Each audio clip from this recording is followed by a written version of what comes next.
informado desde su casa está Raúl Colman. ¿Cómo estás, Tuni? Buen día. Hola Guillermo, querido, ¿cómo vamos? Muy bien. Bueno, esencialmente, Guillermo, para que la gente entienda, un periodista ayer, Hugo Alconada-Amón, publicó una columna en el New York Times. Hugo Alconada-Amón es un periodista de La Nación, pero tuvo información sobre Panama Papers y tuvo información sobre unas transferencias a Hong Kong de Gustavo Arribas. Eso motivó, por ejemplo, que él viera en la causa de Lomas foto de la casa de los padres, seguimiento de los padres, seguimiento de los hijos, seguimiento de toda su actividad. Bueno, esto para que ustedes comprendan, no es siendo un periodista de La Nación, era una persona más bien del palo de Cambiemos, pero Claro. para que ustedes vean lo que esta causa significa. Siguieron al obispo Jorge Lugones porque era amigo del Papa, porque hablaba con el Papa. Entonces hacían un seguimiento para ver si el Papa Francisco estaba tratando de hacer cosas políticas en la Argentina.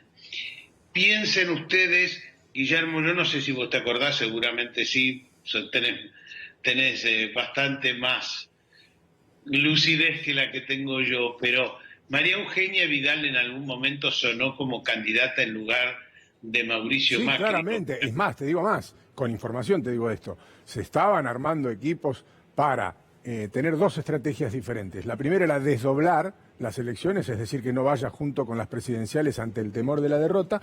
Y la segunda posibilidad era que directamente sea la candidata María Eugenia Vidal, con sus equipos trabajando en este proyecto. Tal cual. Entonces dicen, ¿y cómo es que espiaban a María Eugenia Vidal o a Santilli o a Horacio Rodríguez Larreta? Y por esta razón. Todo esto es 2017, 2018, 2019. Entonces, era toda esa época de desconfianza. ¿Qué van a hacer? ¿Van a alargar nomás la candidatura de María Eugenia Vidal como lo que llamaban Plan B, creo recordar que lo llamaban? Bueno, estas desconfianzas que habían entre ellos motivaban que espiaran hasta los propios. Entonces, esto que, insisto mucho, en Watergate en Estados Unidos, que consistió en eso, en espiar a la oposición, acá era espiar a la oposición, aparte del oficialismo, aparte de la Iglesia Católica, a los movimientos sociales. Me parece que había una controversia económica entre Mauricio Macri y su hermana Florencia, por eso espiaban a Florencia, Macri también. O sea, es una operación vasta en la cual además están las método, pruebas ¿no? muy sólidas, no es que hay un costumbre, invento o algo así. Digo, parece un método barra costumbre, tener información sobre todo, digamos, aquí no hay diferencia entre oposición, amigo o enemigo, sino más bien recaudar o recabar la mayor información posible de todas las personas posibles, porque además, esto hay que decírselo a la gente, el valor extraordinario que tiene la información, aún la que se consigue de manera ilegal, porque uno toma decisiones muy certeras sabiendo cuáles son las cartas del otro, eso está más que claro, Raúl. Por eso es ilegal espiar. Pensá lo siguiente, Guillermo, a los dueños de nuestro grupo, a Fabián de Sousa, por ejemplo, en la cárcel hablaban de poner como garantía para una fianza a un primo. Bueno, al día siguiente habían embargado al primo. Entonces, espiaban también para doblegarte, para obligarte a vender la empresa, para que te arrepientas, entre comillas, y declares contra el peronismo, contra Cristina Fernández de Kirchner. Todo esto era parte, además, desde el punto de vista político, de producir fuertes explosiones y fuertes hechos de impacto, publicar escuchas del tipo de soy yo pelotudo, que no tiene ninguna importancia, pero que de alguna manera tapaba los temas económicos, tapaba la fuga de divisas, etcétera, etcétera. Entonces, esta era una operación de envergadura en la que se usó mucha gente. Al usar mucha gente, se usó mucha gente torpe, mucha gente que grababa a sus jefes.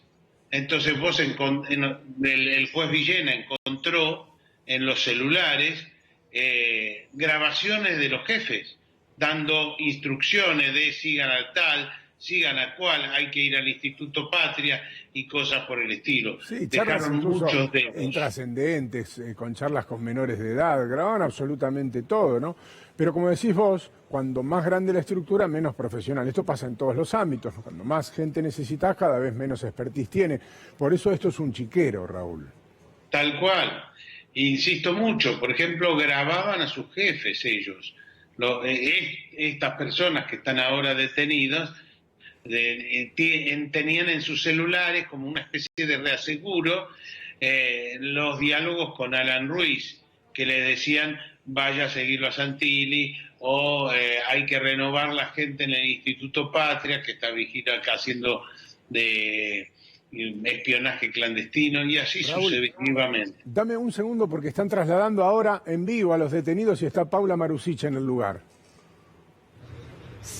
Exactamente, Guille. Fíjate cómo en la primera de las camionetas, estamos hablando de una Toyota Hilux color negra, acaban de subir al primero de estos 3 detenidos que yo te contaba que van a trasladar rumbo al Tribunal de Lomas de Zamora, donde el juez Federico Villena los espera para indagarlos a partir de las 9 de la mañana. Importante, ¿no?, lo que digan allí, porque pueden complicar todavía aún más la situación de Magdalani arriba si es que confirman lo que ya habían hablado en la bicameral y, por supuesto, también pueden negarse a declarar porque ese es su derecho, ¿no? De todas formas, quienes están trasladando ahora, decíamos, es en principio Ochoa, que es un ex agente de la Policía Federal, que por supuesto estuvo prestando servicios en AFI, luego un ex funcionario del gobierno de la ciudad de apellido Rodríguez y otro agente de inteligencia más. Estos van a ser los primeros 3 que se trasladen desde aquí, desde la Superintendencia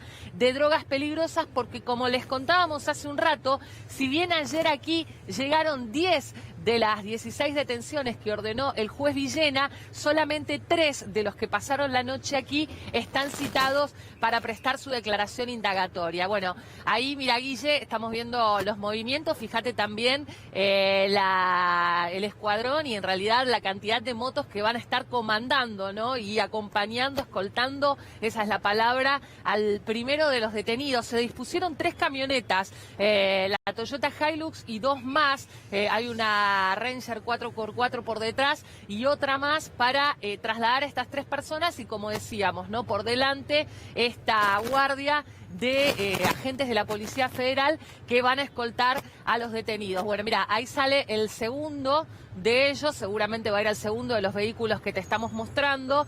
Fíjate que prácticamente no se los puede reconocer, ¿no?